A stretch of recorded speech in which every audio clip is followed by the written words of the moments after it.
latar belakang.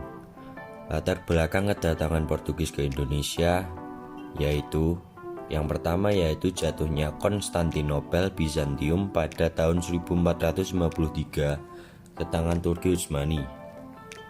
Yang kedua yaitu mencari rempah-rempah seperti pala, lada, dan cengkeh. B. Kedatangan bangsa Portugis ke Indonesia mempunyai 3 tujuan, yaitu 1. Gold. Gold memiliki arti mencari emas dan mencari kekayaan. Portugis mencari keuntungan yang besar dari hasil perdagangan rempah-rempah, membeli dengan harga murah di Maluku, dan menjualnya dengan harga tinggi di Eropa. Yang kedua, glory. Glory yaitu mencari keharuman nama, kejayaan, dan kekuasaan. Yang ketiga, the gospel. Gospel yaitu memiliki arti bangsa Eropa memiliki keinginan menyebarkan agama, yaitu agama Nasrani. Pada masa itu, penjajahan yang dilakukan bangsa Eropa juga bertujuan untuk menyebarkan agama pada penduduk di daerah yang dikuasainya.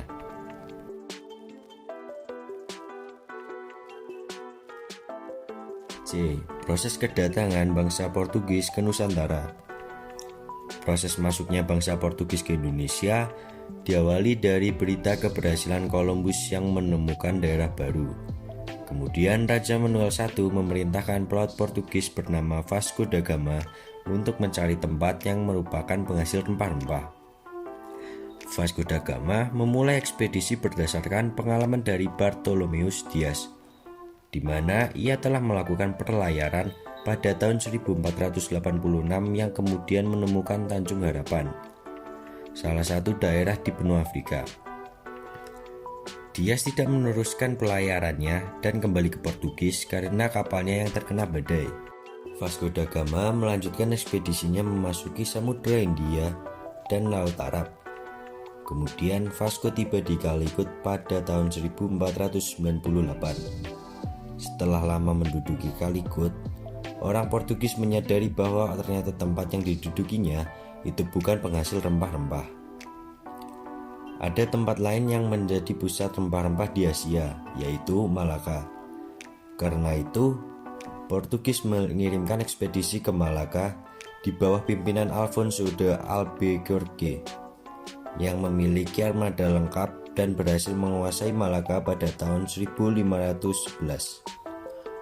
Portugis mulai memasuki wilayah Kepulauan Nusantara yang disebutnya sebagai tempat buruan, yaitu mutiara dari timur, yakni rempah-rempah yang ada di Kepulauan Nusantara, khususnya di Kepulauan Maluku.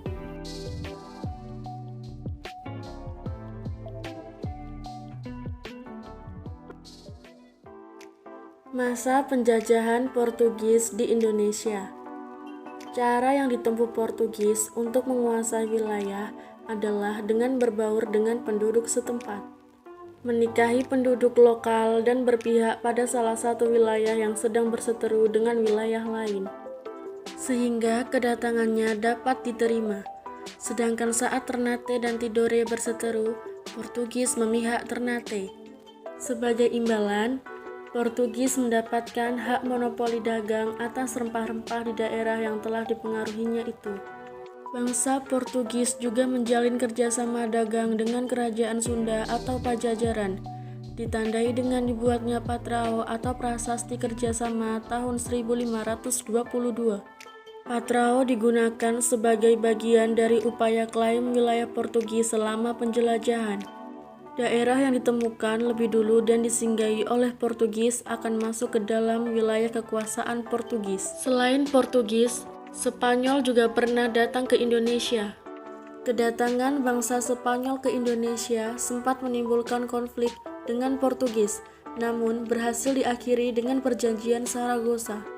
Dengan adanya perjanjian tersebut, Portugis berhak tetap berkuasa di Maluku, sedangkan Spanyol harus keluar dari Maluku dan mendapatkan daerah kompensasi jajahan di Filipina.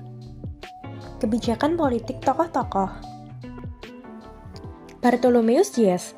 Bartholomeus Dias lahir di Portugal pada 1450. Ia berasal dari keluarga yang memiliki latar belakang maritim. Nenek moyangnya yang bernama Diniz Diaz e Fernandes merupakan penjelajah pantai Afrika yang menemukan kepulauan Tanjung Verde pada 1444. Pada Oktober 1486, Bartolomeus Dias ditunjuk Raja John kedua dari Portugis sebagai pemimpin 3 kapal ekspedisi untuk berlayar mencari rute perdagangan baru ke Asia, tepatnya India. Namanya kemudian dikenal sebagai pelaut yang menemukan Tanjung Harapan. Pasalnya, pada 1488, Bartolomeus Dias menjadi navigator Eropa pertama yang mengelilingi ujung selatan benua Afrika sekaligus membuka jalur laut dari Eropa ke Tanjung Harapan. Vasco da Gama. Vasco da Gama lahir pada tahun 1469 dan meninggal pada tahun 1524 di India. Ia merupakan penjelajah samudra yang menemukan jalur laut yang menghubungkan Eropa ke Malabar di India. Setelah melakukan perjalanan Bartolomeus, ia melakukan 2 kali pelayaran lagi ke India dan diangkat sebagai Raja Muda Portugis di wilayah jajahannya itu.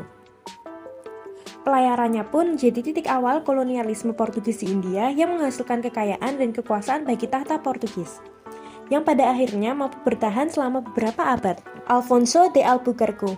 Alfonso de Albuquerque lahir di Alhandra, Portugis pada 1453. Karena pencapaiannya yang sangat banyak, ia bahkan dijuluki The Great, The Caesar of the East, dan The Portuguese Mars. Ia memulai pelayarannya pada tahun 1503 setelah sebelumnya ia menjadi penasihat raja. Dalam pelayarannya, ia memiliki armada laut yang lengkap. Alfonso mampu mencapai India dan berusaha untuk membuat pelabuhan dagang di sana. Pada tahun 1510, ia juga berhasil mengalahkan kerajaan Goa di India dan mengukuhkan kekuasaannya, hingga pada 1511 berhasil menaklukkan Malaka. Sejak saat itu, Alfonso terus membangun reputasi sebagai komandan militer yang tangguh dan memperluas pengaruh Portugis di seluruh Samudra Hindia. Ia juga disebut-sebut sebagai arsitek utama ekspedisi Portugis di Asia dan orang Eropa pertama yang memulai kolonialisme Eropa selama bertahun-tahun atas Nusantara. Keruntuhan akhir masa penjajahan Portugis. Setelah kedatangan Portugis di Nusantara menyebabkan banyak perlawanan, yaitu perlawanan dari Demak, perlawanan dari Aceh, dan perlawanan dari Maluku sendiri, pada tahun 1533 Sultan Ternate menyerukan kepada seluruh rakyat Maluku untuk mengusir Portugis di Maluku. Pada tahun 1570, rakyat Ternate yang dipimpin oleh Sultan Hairun dapat kembali melakukan perlawanan terhadap bangsa Portugis. Namun dapat diperdaya oleh Portugis hingga akhirnya banyak yang tewas terbunuh di dalam benteng Durstid. Selanjutnya, perlawanan dipimpin oleh Sultan Babula selama 5 tahun, yaitu pada tahun 1570 hingga 1575, dan membuat Portugis harus angkat kaki dari Ternate dan terusir ke Tidore dan Ambon. Perlawanan rakyat Maluku terhadap Portugis dimanfaatkan Belanda untuk menginjakkan kakinya di Maluku. Pada tahun 1605, Belanda berhasil memaksa Portugis untuk menyerahkan pertahanannya di Ambon kepada Stephen van der Hagen dan di Tidore kepada Cornelis Sebastian. Sejak saat itu, Belanda berhasil menguasai sebagian besar wilayah Maluku dan Portugis diusir ke Timor Timur. Juga berdasarkan kesepakatan Lisabon pada tahun 1859 antara Kerajaan Belanda dan Kerajaan Portugal, Portugis akhirnya menyingkir dari Hindia Timur kecuali bagian timur Pulau Timor, yaitu wilayah Timor Leste.